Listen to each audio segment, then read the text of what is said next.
গভীর রাতে এক ব্যবসায়ীর বাড়িতে পাহারারত নাইট গার্ডের উপর সশস্ত্র হামলার অভিযোগ। ধারালো অস্ত্র নিয়ে ৪-৫ জনের হামলা, আহত নাইট গার্ড হাসপাতালে চিকিৎসাধীন। আবারও এক অদ্ভুত এবং চাঞ্চল্যকর ঘটনায় কেঁপে উঠল উত্তর ত্রিপুরা জেলার চুড়াইবাড়ি। ঘটনায় আতঙ্কিত এলাকাবাসী, তদন্তে পুলিশ। ঘটনার বিবরণে জানা গেছে, উত্তর ত্রিপুরা জেলার চুড়াইবাড়ি এলাকার প্রতিষ্ঠিত ব্যবসায়ী রূপক দেব রায়ের বাড়িতে রাত্রিকালীন পাহারার দায়িত্বে ছিলেন একই এলাকার বাসিন্দা কৃতিশ রাজবংশী। রূপক দেবরায় গত ৪-৫ দিন ধরে তার পূর্বতন বাড়ি খোয়াইতে অবস্থান করছিলেন। সেখানে একটি সামাজিক অনুষ্ঠানে যোগ দিতে গিয়ে তিনি নিজের চুড়াইবাড়ি বাড়িটি খালি রেখে যান এবং নিরাপত্তার দায়িত্ব দেন কৃতিশ রাজবংশীর হাতে। প্রত্যেক দিনের মতো বৃহস্পতিবার রাতেও কৃতিশ রাজবংশী বাড়িতে পাহারা দিতে যায়। ঠিক সেই সময় রাত আনুমানিক ১২টা থেকে ১টার মধ্যে হঠাৎই ৪ থেকে ৫ জনের একটি দল তার উপর ঝাঁপিয়ে পড়ে। প্রত্যেকের মুখ গামছা দিয়ে ঢাকা ছিল বলে জানা যায়। হামলাকারীরা ধারালো অস্ত্র দিয়ে কৃতিশ রাজবংশীর উপর আঘাত হানে এবং পরে তাকে দড়ি দিয়ে বেঁধে রাখে। তবে কোনো রকমের সুযোগ বুঝে কৃতিশ চিৎকার শুরু করে এবং পাশের একটি বাড়িতে পালিয়ে যেতে সক্ষম হয়। তার চিৎকার শুনে আশপাশের মানুষজন ছুটে আসেন। পরে স্থানীয় প্রেমতোলা দমকল কর্মী এবং এলাকাবাসীর সহযোগিতায় তাকে ধর্মনগর জেলা হাসপাতালে নিয়ে যাওয়া হয়। বর্তমানে সে উত্তর ত্রিপুরা জেলা হাসপাতালে চিকিৎসাধীন রয়েছে।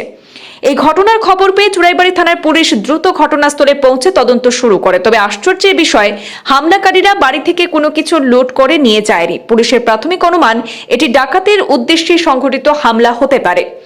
উল্লেখযোগ্য বিষয় হলো, গত দুর্গাপূজার সময় ধর্মনগর জেল থেকে ৫ জন জেলবন্দি পালিয়ে যায়। তাদের মধ্যে এখনো পুলিশের নাগালের বাইরে রয়েছে ২ কুখ্যাত ডাকাত নাজিম উদ্দিন এবং রুশন আলী।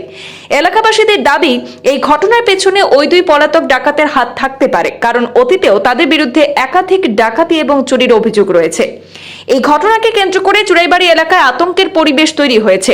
দ্রুত দোষীদের গ্রেপ্তার এবং এলাকায় কঠোর নিরাপত্তা ব্যবস্থা গ্রহণে জোরালো দাবি জানিয়েছেন স্থানীয় বাসিন্দারা। ৩ জন আইসে আইয়া পরে তো আমার মারধর করছে, ধরিয়ার করে তো বান্ধিয়া রসি দিয়ে বান্ধিয়া আর হয়তো পিছন দিক থেকে বাদে কুবাইছে, কুবাইয়ে বাদে রক্ত পড়ছে, বাদে চিল্লানি দিছি, আর বাদে লাগাবাড়ি সুক্তা দিয়ে তারা বাড়ি দিয়েছে গিয়া লাত মারিয়ে তারা টিঙ্গার ঘর পড়ছি উঠানো গিয়া পড়ছি, আর বাদে ফায়ার সার্ভিস আইসে, আমার লইয়ে আইসে।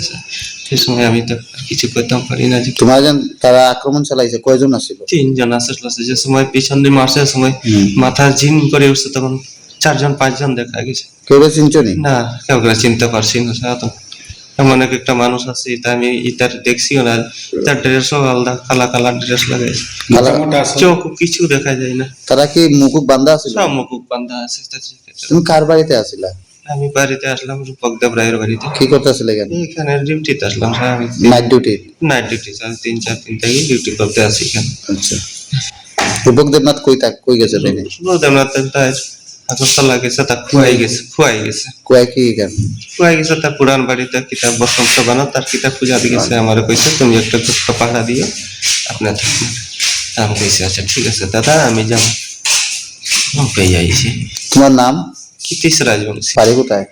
চুড়াইবাড়ি ৩ নম্বর মধ্যম কালী বাড়ি।